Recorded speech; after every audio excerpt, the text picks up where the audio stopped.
semua orang yang punya masalah. Tapi kalau dari aku, terkadang nggak semua orang punya solusi yang tepat buat mengatasi masalahnya. Tapi aku tuh pengen nyari rasa sakit yang lebih sakit daripada masalah yang aku hadapin. Jadi ketika darah itu mengalir, aku merasa ketenanganku tuh ketenanganku tuh masuk dan masalahku ikut mengalir gitu. Kita nggak bisa buat nolong orang yang emang nggak mau ditolong, tapi setidaknya kita bisa ngasih apa ya namanya respon yang positif agar dia merasa ingin ditolong. Halo semuanya, kembali lagi bersama Laura di sini dalam Bincang Bareng Manunggal episode 20 dengan topik Suicide Crisis Syndrome Part 2. Nah, tadi kan kita udah mendengar nih ya teman-teman penjelasan mengenai mental health dan fenomena dari sisi akademis. Kita akan mendengarkan kisah dari penyintas gangguan mental dan suicide. Kita udah bersama dengan narasumber cantik kita di sini. Boleh Kak perkenalan dulu? Oke, halo teman-teman semua. Perkenalkan, nama aku Indri. Aku mahasiswa Universitas Diponegoro. Oke, selamat siang Kak Halo, Indri. selamat siang juga Laura ya. Ya, nah aku dengar nih kakak udah mahasiswa semester 5 ya. Jadi bagaimana sih Kak perkuliahan di semester 5 itu? Aku mau validasi buat teman-teman yang bilang kalau semester 5 tuh lagi berat-beratnya. Karena emang aku merasakan itu gitu ya. Banyak banget apa namanya hal-hal yang terjadi di semester 5 gitu, termasuk aku juga mengalami gitu dari pembelajarannya, terus juga kita udah capek kuliahnya gitu. Itu sih, apalagi harus dibarengin dengan kita harus mikirin masa depan juga. Berarti ya memang semester 5 ini udah sibuk-sibuknya ya. Iya, Ini memang benar. pertengahan banget ya Kak semester 5 ini. Nah kira-kira Kak apa sih yang Kakak rasakan nih akhir-akhir ini? Apakah Kakak merasa bahagia atau Kakak merasa kesal, marah, kecewa gimana? Oke, kalau dari perasaan aku, sebenarnya perasaan itu dinamis ya teman-teman. Jadi kita nggak bisa apa namanya mengeneralisasi setiap harinya kita bahagia. Cuman kalau dari aku sendiri, aku udah sangat-sangat merasa baik-baik saja, bisa dibilang. Aku happy sama perkuliahan aku happy sama jurusan aku ngambil sastra kebetulan, dan aku itu salah satu apa namanya yang aku comfort gitu. Aku nyaman di situ. Terus juga banyak banget dinamika yang udah aku laluin gitu. Jadi aku merasa hidup aku yang sekarang nggak bisa dibilang bahagia terus, tapi better daripada sebelumnya. Oke, berarti ada dinamika ya Kak. Berarti Iya, kalau sebelum ada dinamika kan sekarang udah baik-baik aja. Berarti ada keadaan Kakak tidak baik-baik iya aja. benar banget. Oh. Berarti gimana sih Kak, perasaan apa yang Kakak rasakan ketika Kakak nggak baik-baik aja itu apa? Oke, jadi sebagai seorang penyintas atau penderita gangguan kesehatan mental, mungkin ya aku kalau misalkan orang bilang semua orang punya masalah, ya aku juga merasakan itu semua.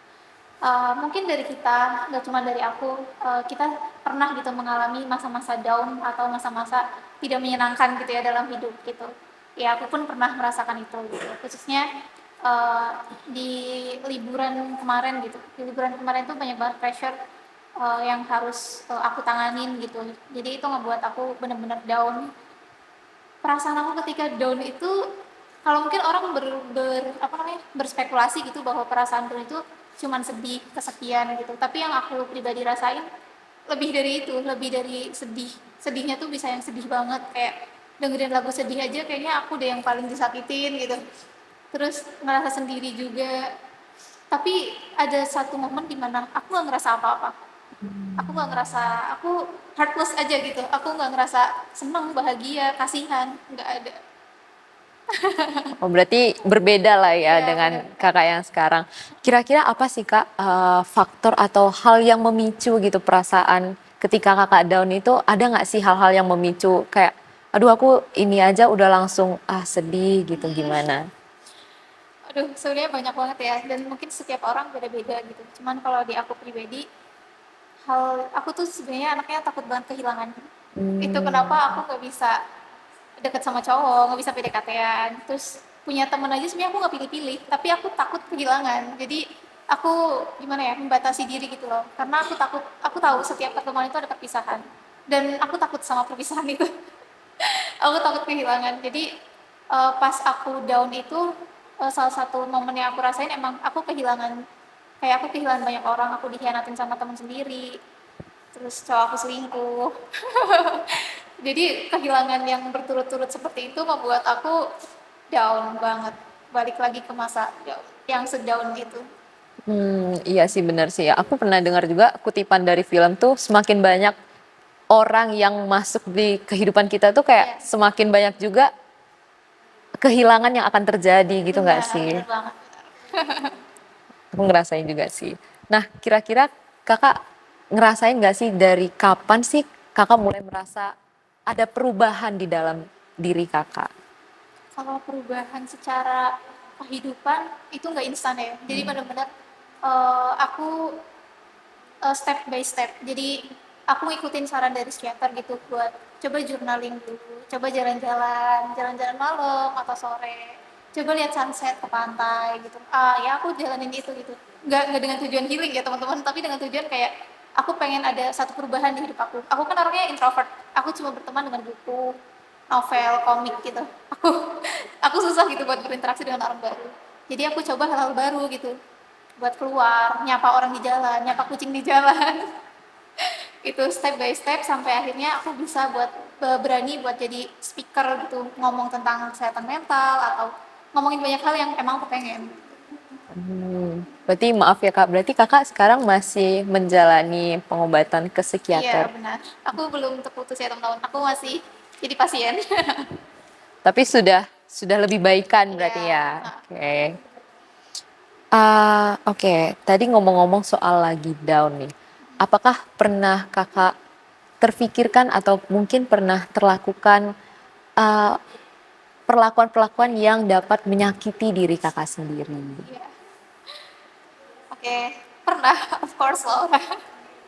Aku pernah gitu. Bahkan aku mengkategorikan ya kalau orang-orang yang maaf ini aku sebutkan self harm atau self injury itu orang-orang tersebut itu banyak gitu faktornya.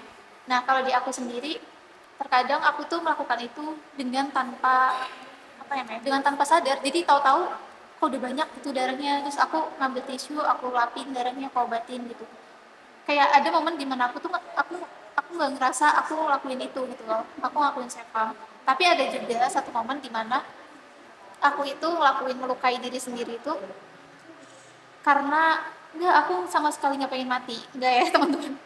Tapi aku tuh pengen nyari rasa sakit yang lebih sakit daripada masalah yang aku hadepin. Jadi aku ngadepin satu masalah terus aku plus gitu, aku harus kemana nih, aku harus gimana ya cara menyelesaikan ini. Aku juga nggak punya support gitu, karena kebetulan teman-teman aku juga rata-rata ya punya kesetresan sendiri gitu, dan aku jadi nggak nyaman buat cerita.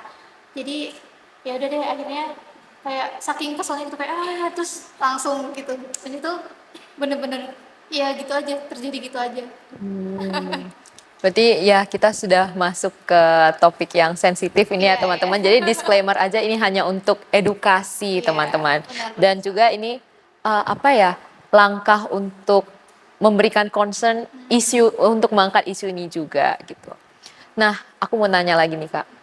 Kira-kira apakah sakit gak sih terasa kalau misalnya melakukan hal seperti itu? Jujur kalau aku nggak ngerasa sakit, malah aku ngerasa ketika darah itu mengalir, aku ngerasa ketenanganku tuh ketenanganku tuh masuk dan masalahku ikut mengalir gitu. Sakitnya itu nanti kalau pas kamu udah sadar, kamu udah biasanya kalau dibersihin itu baru terasa sakit. Oh, Itu sih. berarti ya terluapkan dengan melakukan hal Iya, itu ya. benar. Oke. Pelampiasan juga bisa dibilang. Oh, pelampiasan. Berarti itu saat lagi down baru melakukan hal seperti itu baru terasa sakitnya gitu ya, Iya. Kak. Atau Oke. kadang juga nggak lagi down gitu, kayak lagi ada masalah tapi kok aku nggak tahu nih penyelesaiannya gimana, tiba-tiba ngelakuin itu.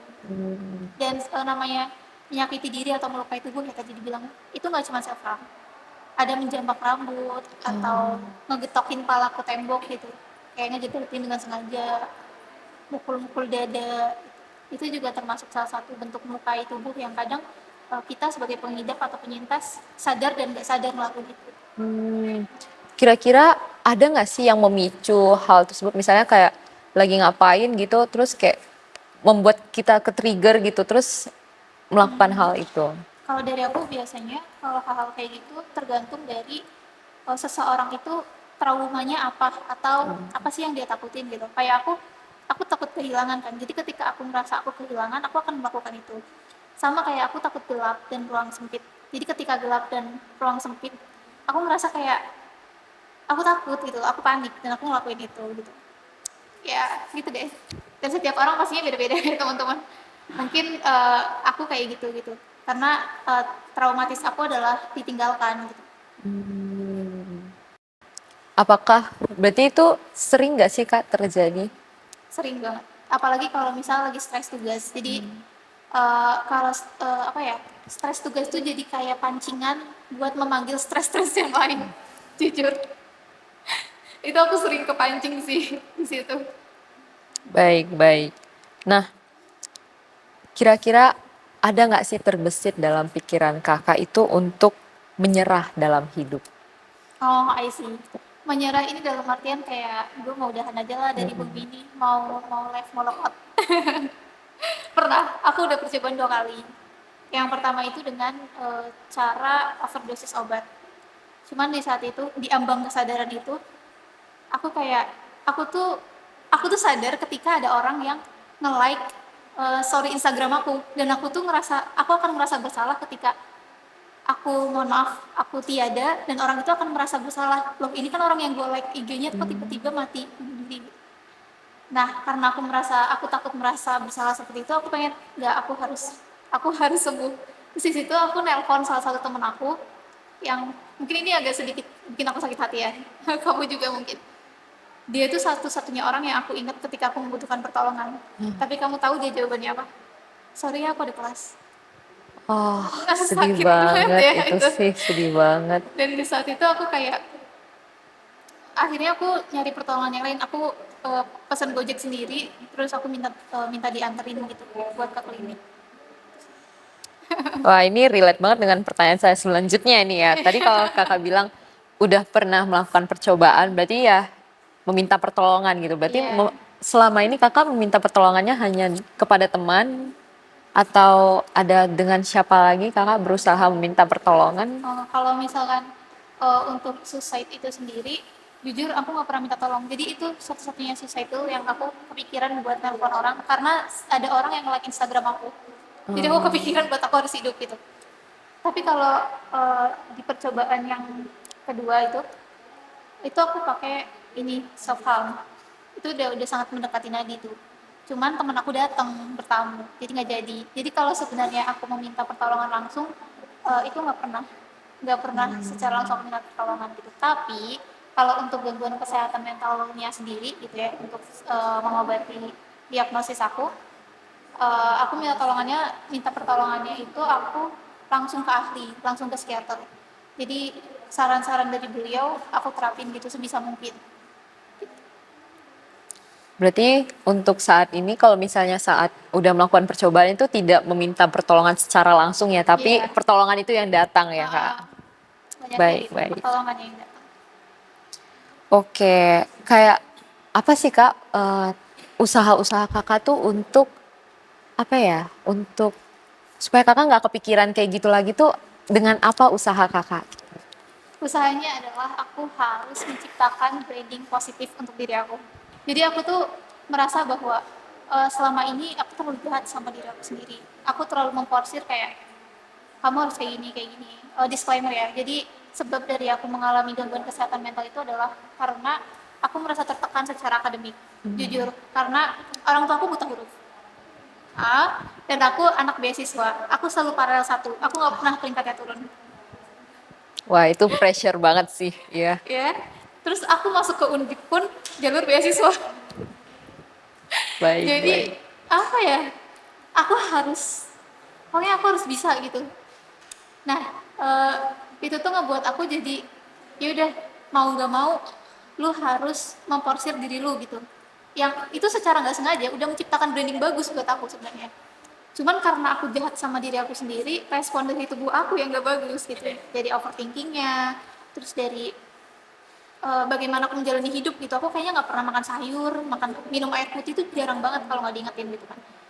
Jadi untuk menghadapi hal ini, oke aku harus uh, be positive people gitu. Karena kebetulan Tuhan tuh ngirimin aku banyak orang-orang hebat yang ternyata sama kayak aku dengan kasus yang berbeda. Dan Tuhan percaya buat kayak ibarat kata diri tolongin dong gitu.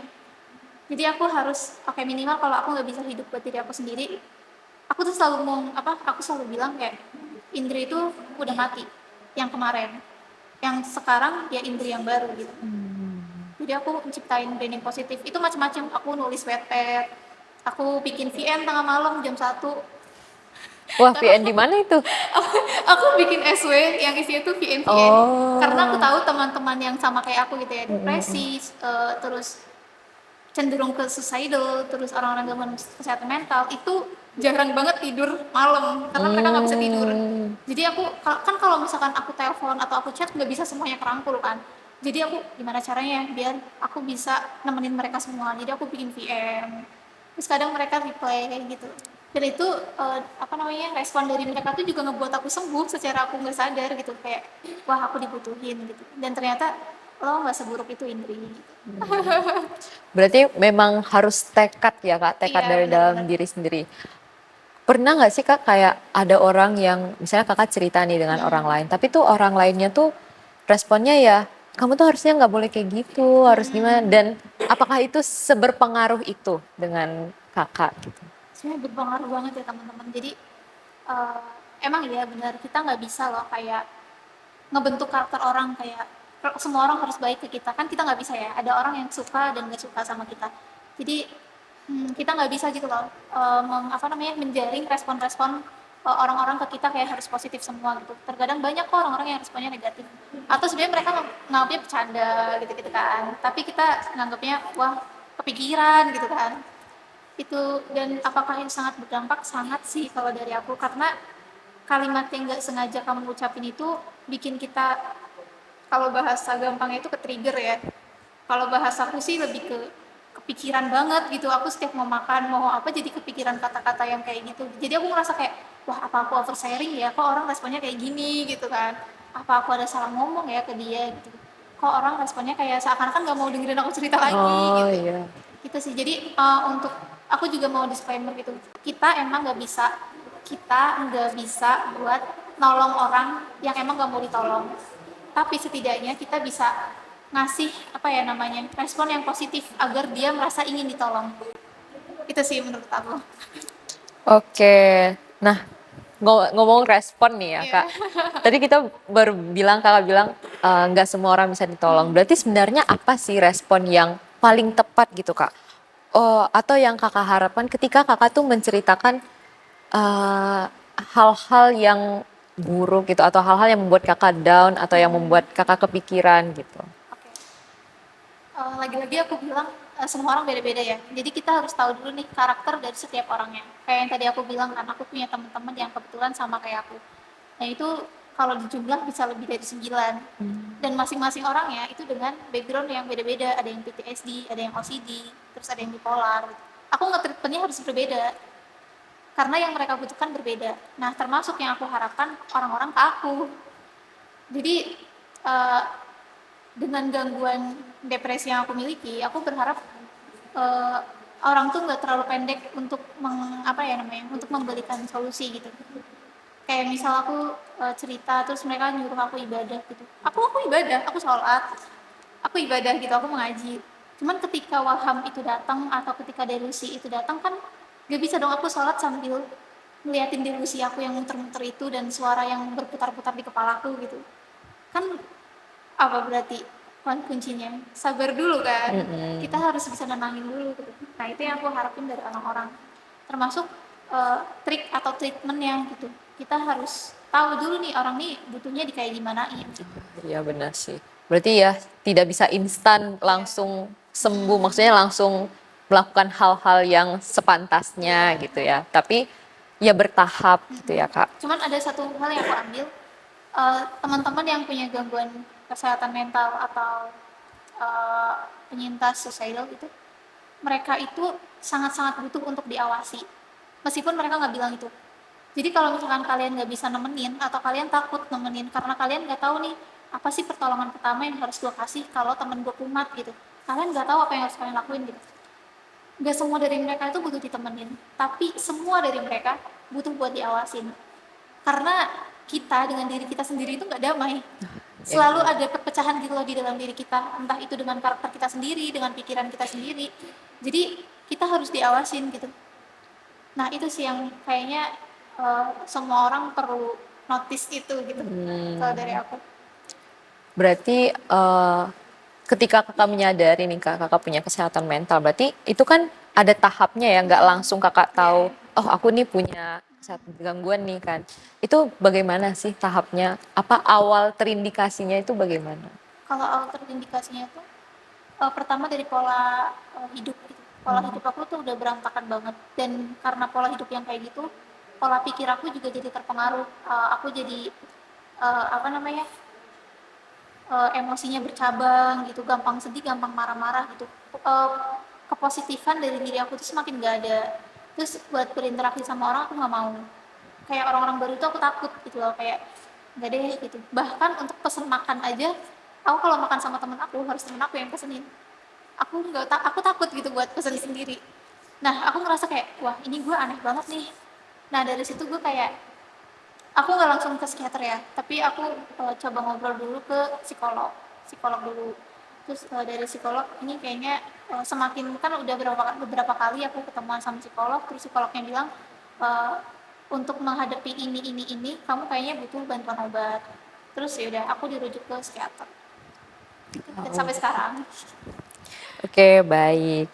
Nah, kira-kira apa sih Kak yang mau Kakak sampaikan ke diri sendiri maupun orang lain, kepada pemirsa kita di sini yang pastinya belum semuanya bisa relate dan belum semuanya mungkin menyadari orang-orang di sekitarnya tuh butuh pertolongan seperti apa.